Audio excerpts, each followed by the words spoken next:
Hæ hæ, ég ætla aðeins að sýna ykkur hvernig maður gerir súlurit í svona Excel. Nú eru þið búin að gera rannsóknir ykkar, bæði fyrir mælingu og eftir mælingu. Og ég var með tvo hópa, einn þar sem voru skilmyndir og æfingar og annar bara með skilmyndum. Hérna er ég búin að setja upp svona upplýsingar. Þannig að þegar ég ætla að gera súlurit, þá byrja ég á því að velja hvað upplýsingar ég ætla að nota. Það er vel hérna allt og fyrir súlurit. Þá kemur mjög ljót mynd. Það er allt mikið upplýsingum hérna og hóparnir eru hérna mismunandi litaðir og þátttakendur og allar æfingarnar í einu. Þannig að ég ætla ekki að nota þetta, en alltaf að prófa að sjá hvernig þetta kemur. Þannig ég bara eyði þessu aftur.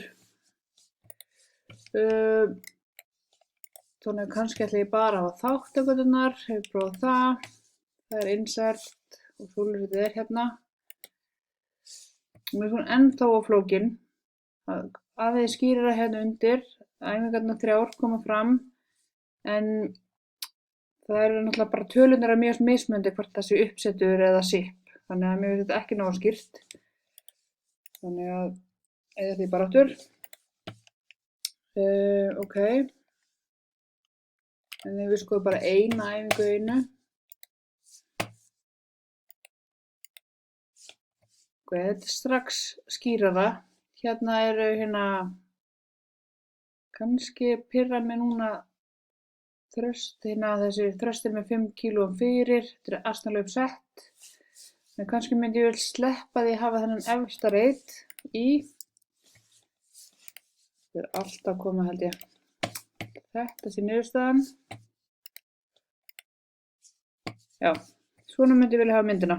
Hérna kemur bara fyrir og eftir mismunandi súlur og þá skrifa ég bara inn hérna hvað er á myndinni.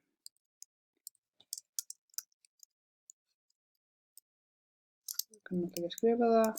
Thrusters fyrir og eftir skilmyndaþjálfun. Ok, ég sátti þessa mynd. Þannig ég sé svona, allir bæta sig nema hérna einn. Þannig ég myndi kannski vilja geyma þessa mynd til að nota hana. Svo er hérna mismunandi hópa. Þannig að ef ég vil ekki bara skoða einstaklingana heldur hópana, þá myndi ég nú kannski vilja hafa ég ætla að gera svona dálka til að teikna. Þá myndi ég vilja hafa fyrir og eftir. Og núna ætla ég bara að fá meðaltal allra í hópnum. Þannig að það er average. Ég klikka á það og þá þarf ég að velja hvaða gögn það er. Það er þessi 3 hérna. Og klikka þá. Og ég ætla í raun og veru að gera eins hérna. Þannig að þá get ég bara valið þennan reit, beðið eftir að hann verði svartur og dregið það út. Þannig hérna hafa verið meðaltal fyrir þá sem voru með skilmyndaþjálfun og æfingar. Og ég ætla líka að gera það fyrir hina í hópnum. Aftur average. Og þá er ég að velja þessa 3 hérna.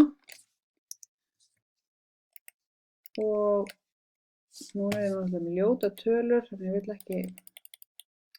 Þannig ég ætla að hafa svona.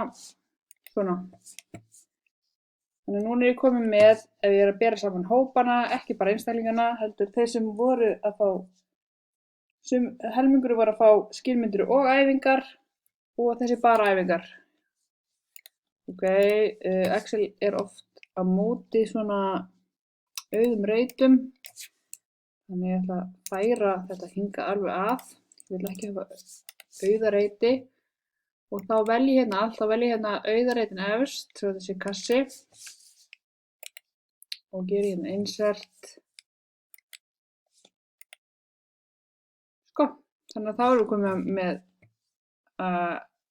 mun á æfingunum. Nei, hópunum heiti ég. Og þá myndi þetta vera meðal fjöldi, meðal fyrir og eftir skilmyndaþjálfun. Þannig ég myndi frekar gera fleiri myndir og skýrara hvað er á þeim. Munið hvað hin myndin var rosalega miklar upplýsingar og eiga það miklar að maður lesi í raun og ekkert úr þeim. Og kannski ætti ég að gera hérna hvað þau bæta sig mikið, þannig að ef að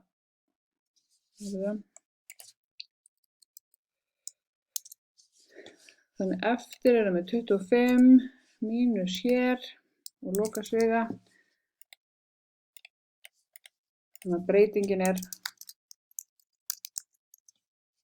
þeir sem eru með skynmyndaþjálfun og æfingar bæta sig 5 stig og þeir sem eru bara með skynmyndaþjálfun þau bæta sig 2 stig. Ég veit ekki hvort þau vilja gera mynd af því líka, en það er líka hægt.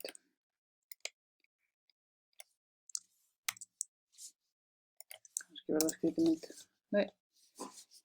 Til að pesta þetta þá þarf ég að kópera þetta og svo fara hérna og gera paste special eða paste values. Þá kemur þetta bara þá minna eina myndi viðbót.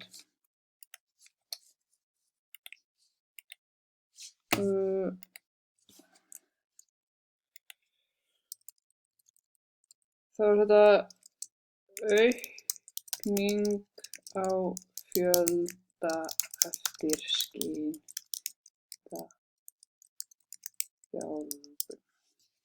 Þessi mynd heita. Þannig að þá kemur skýrt í ljós að þeir sem voru með skynmyndaþjálfun og æfingar voru að bæta sig töluvert meira en þeir sem eru bara með skynmyndaþjálfunina. En þeir sem eru með skynmyndaþjálfun bara, þeir eru samt líka að bæta sig. Þannig að það ætti að sýna að skynmyndaþjálfunin er eitthvað að skila einhverju. Hérna væri líka bara með, ef þið eru bara með 2 þáttakendur í sama hóp, þá myndi ég líka búta þetta eitthvað niður. Kemur líka asnalegt að því að hafa það allt í einni mynd. Kannski aðeins skárra en ég myndi samt búta aðeins niður af því að það er svo mikil munur á uppsetunum og sippinu. Og skýrir svo bara myndina. En í þessu er kannski líka svolítið svona að prófa sig aðeins áfram og sjá hvaða súlurit lýsa niðurstöðum ykkar best. Við verðum bara að prófa áfram. Takk.